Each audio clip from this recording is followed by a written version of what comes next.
Salut à tous, bienvenue sur un nouvel épisode du Running Knowledge Podcast, le format court.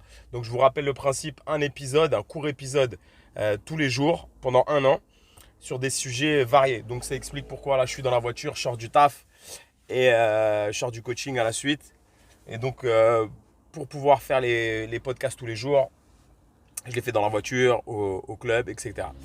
Donc le sujet d'aujourd'hui, un sujet que je trouve vraiment et particulièrement intéressant, c'est le différentiel, le dénominateur commun, le facteur démultiplicateur de performance. Qu'est-ce qui fait, ce qui détermine la victoire et ce qui fait qu'un combattant, ou en tout cas ouais, un combattant dans différentes disciplines va être victorieux et va pouvoir reproduire ses résultats de performance, de victoire sur différents adversaires pendant longtemps.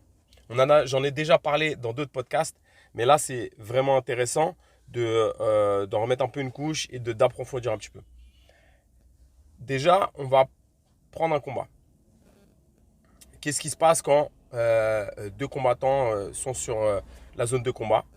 Déjà, ils sont éloignés l'un de l'autre, d'accord? Donc, il y a la première chose, c'est l'approche, l'évaluation de la distance. Et pour déterminer la stratégie la plus efficace pour approcher l'adversaire, on va avoir des critères qui vont être évalués très très rapidement. La distance, le rythme des mouvements de mon adversaire, et bien sûr sa taille, son allonge, ses appuis, ses placements et déplacements, et les mouvements de son corps.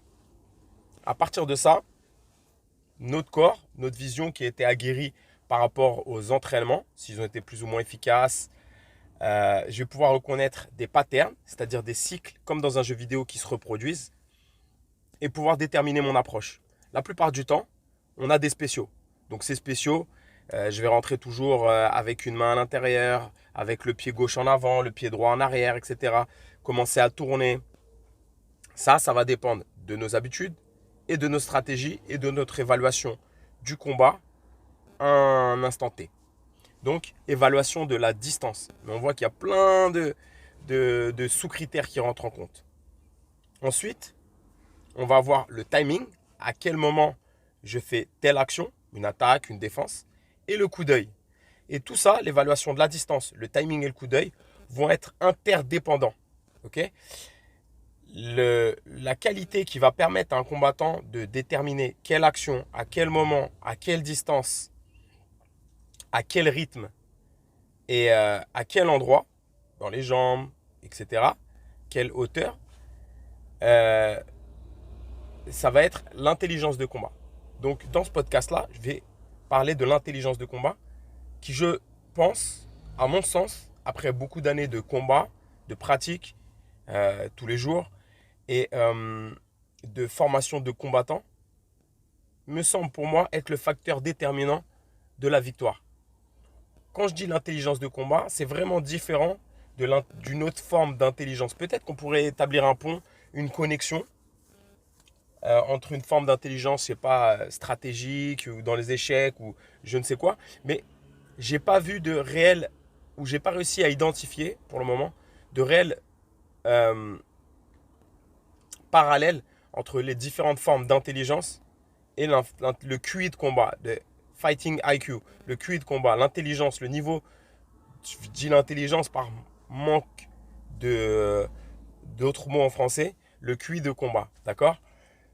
J'ai rencontré des combattants qui n'étaient pas forcément euh, très bons en maths ou très bons qui n'avaient pas forcément des qualités d'extrapolation exceptionnelles, etc. Mais par contre qui étaient des vrais tueurs en combat extrêmement efficaces.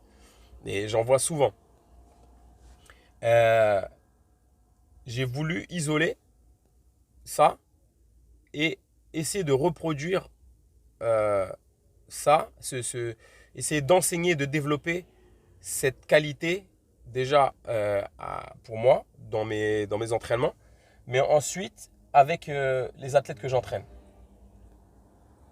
Ça reste une qualité qui est assez nébuleuse, qui est difficile à identifier. Pourquoi? Parce que pour qu'elle se mette en place, j'ai l'impression qu'il faut qu'elle est interdépendante, qu'elle puisse s'exprimer correctement. Cette forme d'intelligence hyper rapide, de réflexion hyper rapide qui prend tous les facteurs que j'ai pu citer précédemment en compte. Il faut qu'il y ait un état qui soit favorable à l'expression de cette qualité. Et donc, c'est ce qu'on pourrait appeler l'état de flow. L'état qui est un état qui va un petit peu permettre l'expression sublimée de toutes nos qualités. On a l'impression quand un combattant s'exprime au plus haut niveau de ses capacités cognitives, au plus haut de ses capacités, de sa capacité, de son QI de combattant, qu'il fait les choses en les anticipant, qu'il voit tout arriver et qu'il a un cardio illimité. Et on a même l'impression qu'il a des mouvements vraiment très économes en termes d'énergie. On dirait qu'il ne se fatigue jamais, qu'il est extrêmement précis. Et même quand il fait une erreur, il la retransforme très très vite en action stratégique, positive et une action efficace. Donc l'intelligence de combat est liée qui va utiliser tous les facteurs, toutes les données du combat, que ce soit les données en combat ou les données qu'il a pu analyser avant, et toute l'expérience que le combattant a pu analyser avant. Tout ça va être processé très rapidement pour gagner le combat. Ok, mais vous allez me dire, mais comment je fais pour le développer? Donc je pense qu'effectivement, on n'est pas égaux là-dessus. Il y a des gens qui sont, je sais pas, je peux pas dire génétiquement parce que ça, je ne sais pas. Mais en tout cas, la vie, par les aléas de la vie, on va être stimulé différemment, de manière nerveuse et de manière, au niveau du système nerveux, de manière cérébrale. Et ça va développer des prédispositions à cette intelligence. Et ensuite, il y a l'entraînement. L'entraînement, parce que je vois déjà des combattants qui arrivent, qui sont débutants. Ils n'ont jamais rien fait comme sport avant ou très peu. Et ils sont très très doués. Ils ont une faculté, ils prennent les bonnes décisions, même si c'est pas précis tout ça. On commence à voir c'est pas énorme, mais on voit des petites différences. Et après, l'écart se creuse au fur et à mesure de la pratique. Donc, comment faire pour développer ça et continuer à le développer? Déjà, ce que j'ai remarqué, c'est que au fur et à mesure des combats, plus on a de combats, plus on prend de coups au cerveau, plus le corps subit les combats et il les interprète comme j'ai l'impression que c'est l'inconscient, le subconscient ou un mécanisme de défense interprète le combat, l'affrontement et les frappes, le combat en tout cas, surtout avec les frappes, comme une menace et plus comme une situation d'apprentissage auquel il doit s'adapter et être de plus en plus performant. Plus il prend de frappe, plus il est en situation de reconstruction après une destruction cérébrale, des neurones, neuronales et même physique. Plus quand il va arriver en situation de combat, il va se fermer, il va plus être en apprentissage, il va plus avoir une propension à se mettre en zone de flow state et il va plus être performant. Il va plus se brimer. Et donc, ça devient des combattants qui bloquent, qui sont ancrés sur leurs appuis, qui sont très compacts et un peu plus lents. Et on le voit au fur et à mesure de la carrière. Donc, je pense qu'un combattant qui vieillit et qui est moins efficace, c'est parce que ce schéma d'apprentissage et tout le système qui met en place l'état de flow, de performance cognitive idéal pour faire une performance et sublimer son potentiel et ses capacités est de moins en moins accessible car le corps subit les combats. Donc, à partir de ce constat-là, on va dire que c'est hypothétique. Ça, c'est encore une hypothèse que je mets en avant, mais je pense que déjà, les données de la science et de la neuroplasticité, de l'enseignement, etc., et de l'acquisition et la restitution à un moment efficace de données et de performance cognitive, physique ou les deux, hybrides, comme peut l'être un combat, nécessite un enseignement qui soit ludique et agréable, avec une mise une frustration ou un stress sélectionné en fonction du niveau de la personne et de ce qu'elle peut supporter. Ok? Mais il faut toujours que ça soit sous forme de jeu. Jusqu'à maintenant, c'est le système d'apprentissage le plus évolué. On le voit dans la nature, on le voit maintenant avec les nouvelles formes d'enseignement. Je vous envoie sur les différents ouvrages de Idriss Aberkan. Je pense que ça, dans l'enseignement, on le retrouve. On voit ces combattants comme Israël Adesanya, Stephen Thompson, Conor McGregor, même à l'époque Lyoto Machida, on voyait très décontractés, avec un système, une pratique où on les voit toujours en train de s'amuser, assez détendus dans leur pratique. Et je pense que cette attitude-là, elle est synonyme d'un entraînement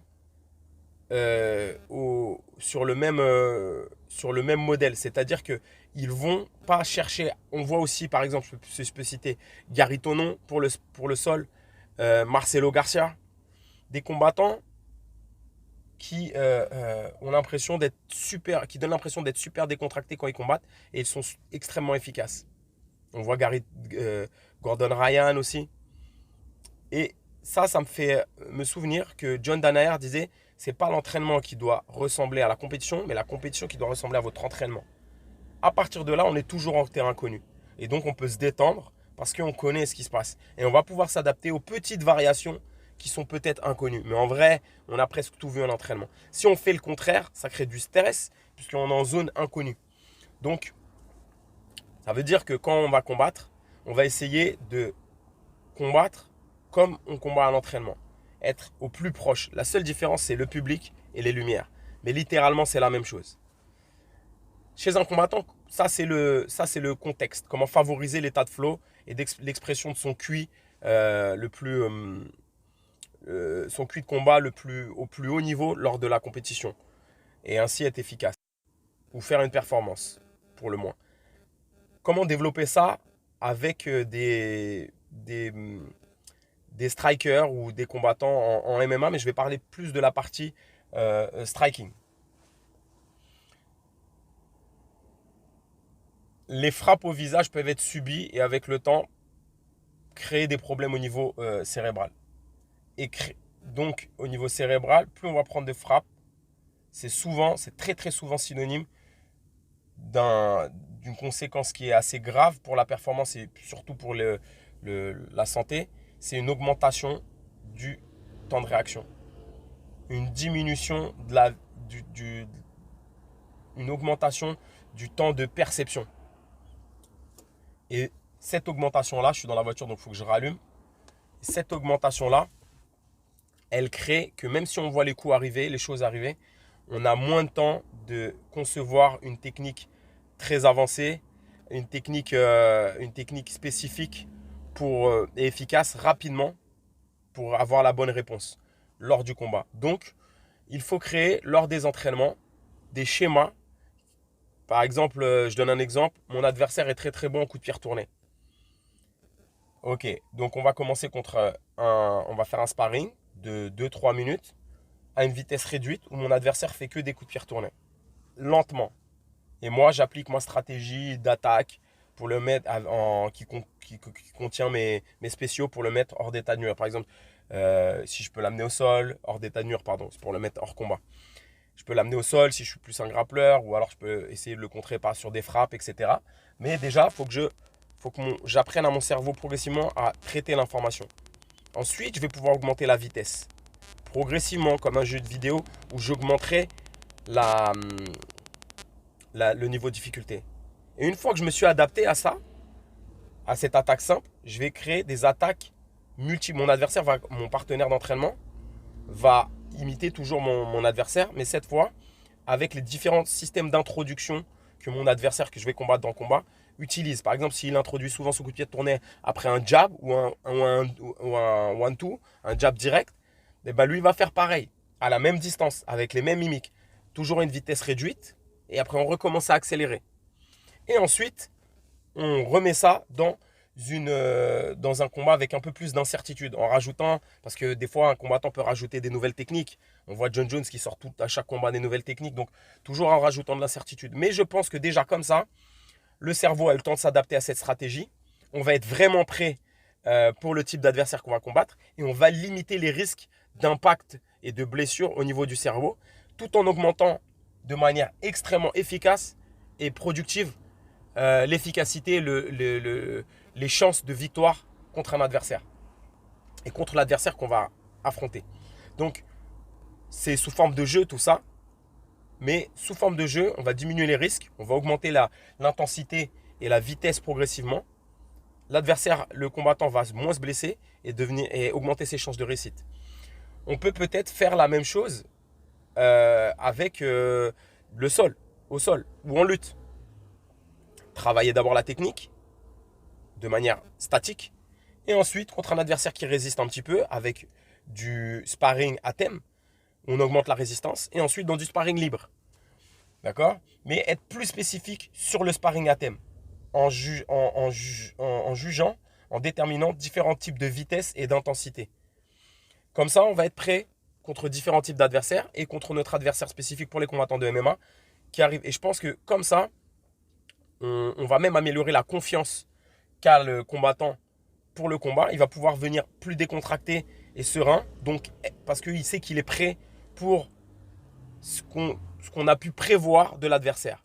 Car il est difficile de changer de style totalement d'un combat à un autre. Extrêmement difficile. On peut rajouter une arme ou une autre, mais il y a des choses, des patterns qui vont se reproduire. Donc on peut quand même travailler dessus. Si on prend le schéma en sens inverse, vous allez me dire oui, mais si je ne peux pas m'entraîner, me préparer parce que je ne sais pas qui est mon adversaire, et bien devenez imprévisible.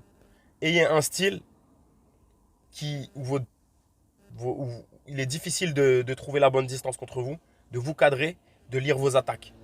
Et soyez non orthodoxe. Si votre adversaire va avoir très peu de chances de préparer les techniques, si vous faites des trucs que personne ne fait, et de trouver des sparring qui correspondent à ce que vous faites. Ok? Mais après, il faut y croire aussi. Il faut avoir une bonne approche des techniques. Pas faire par exemple des Tao et ensuite se dire que ça va passer en combat. Non. Commencez doucement. Par exemple, là, je ne sais pas si vous voulez travailler beaucoup le sidekick, un truc qu'on ne voit pas trop en MMA, jambes avant. Vous voulez que ça soit votre arme. Vous le travaillez dans le vide, à l'arrêt, ensuite en mouvement, ensuite contre un adversaire, à l'arrêt, ensuite contre un adversaire en mouvement. Et vous avez 3-4 manières d'attaque, en contre-attaque. Et vous travaillez la puissance de ce coup de pied, etc. La précision en situation de fatigue, etc. Et ainsi, vous êtes sûr de pouvoir avoir une arme qui va forcément ressortir en combat. Ok? C'est pas que je fais des répétitions techniques basiques et ensuite je tourne libre. Il y a plein de panels d'exercices que vous pouvez avoir pour développer votre efficacité en combat.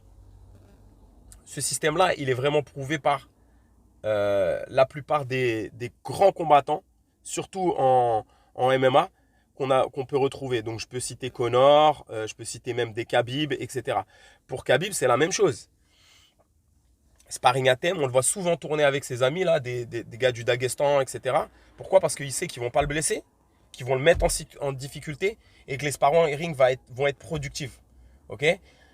C'était pareil pour Mayweather. Les gars qui choisissaient, ils payaient ses adversaires pour qu'ils soient juste un niveau en dessous de lui, mais qui puisse reproduire le style du partenaire du combattant qu'il allait affronter. Et pareil pour les pattes d'ours, les répétitions qu'il fait, c'est spécifique à l'approche qu'il veut avoir sur le ring, à la stratégie qu'il veut avoir sur le ring. Et tout ça mis bout à bout, des sparring qui sont un petit peu en dessous de son niveau, mais qui vont le stimuler juste ce qu'il faut pour être efficace contre le type d'adversaire qu'il va avoir. Un système de répétition technique qui va être cohérent avec la stratégie qu'on veut aborder. Être en bonne forme physique, une bonne condition physique, etc. Tout ça va permettre de développer le QI de combat, l'évaluation de distance, améliorer votre évaluation de distance, votre temps de réaction, diminuer les blessures, votre longévité en sport et votre efficacité en combat. Donc, j'espère que c'était assez clair, cette méthode-là. Rappelez-vous, ce n'est pas l'entraînement qui doit ressembler à la compétition, mais la compétition qui doit ressembler à l'entraînement. Ne soyez pas habituel dans vos entraînements, soyez intentionnel. Choisissez vos sparring, déterminez comme on déterminerait au squat, au soulevé de terre, etc. Un niveau de difficulté, donc une vitesse, un nombre d'attaques autorisées. Faites du sparring à thème spécifique avec une vitesse définie au début et ensuite augmenter les possibilités d'attaque et les vitesses en fonction de votre niveau dans chaque compartiment ou type de sparring ou type de stratégie que vous voulez aborder ou domaine de combat que vous voulez améliorer pour pouvoir être efficace et améliorer votre game. Voilà. Donc j'espère que c'était assez clair ce système-là. Si vous avez des questions, n'hésitez pas. Je suis certain que ce qui fait la différence entre les meilleurs combattants, c'est ni la puissance physique, ni le cardio, ni la vitesse. C'est le QI de combat, l'intelligence de combat. Ce qui va permettre de sublimer tout ça. Ok ? Les meilleurs combattants au monde ne sont pas les plus forts, ni ont le meilleur cardio, ni la plus grande vitesse, ni le plus de technique. Mais par contre, leur capacité cognitive, de perception des distances, de timing et de coup d'œil et de choix des bonnes actions au bon moment font d'eux des champions. Ils ont tous ce point commun-là. Ils ont un niveau correct dans tous les autres domaines que j'ai pu donner, mais ces facteurs cognitifs, ils l'ont vraiment au-delà de la moyenne. Donc, protégez ça, protégez votre cerveau avec des sparring intelligents. Il y a plein d'études qui expliquent par exemple, le casque ne protège pas parce qu'il propage l'onde de choc sur le cerveau. Et il y a plein d'études qui montrent ce qui se passe quand le cerveau vient se rabattre dans les parois du crâne. Et ça crée une inflammation, un processus inflammatoire. Et ça, répéter. Votre cerveau est tout le temps en situation d'inflammation et il n'apprend plus. Donc, il est en reconstruction et pas en construction, en amélioration. Et vous êtes de moins en moins efficace. Ce qui explique le vieillissement des combattants, leur perte de performance. Donc, on peut rallonger votre performance, augmenter même vos performances pendant très longtemps en utilisant ce type de méthode. N'hésitez pas à commenter, un pouce en l'air, likez, partagez la page. On a plein de thèmes à aborder. On essaie d'en trouver des nouveaux et qui soient intéressants chaque jour. Un autre podcast demain avec moi ou avec Eric, je ne sais pas, on va voir comment ça se passe et bientôt avec un invité surprise. Donc, proposez vos thèmes, essayez ces méthodes et n'hésitez pas à nous donner vos commentaires, vos réflexions et à bientôt.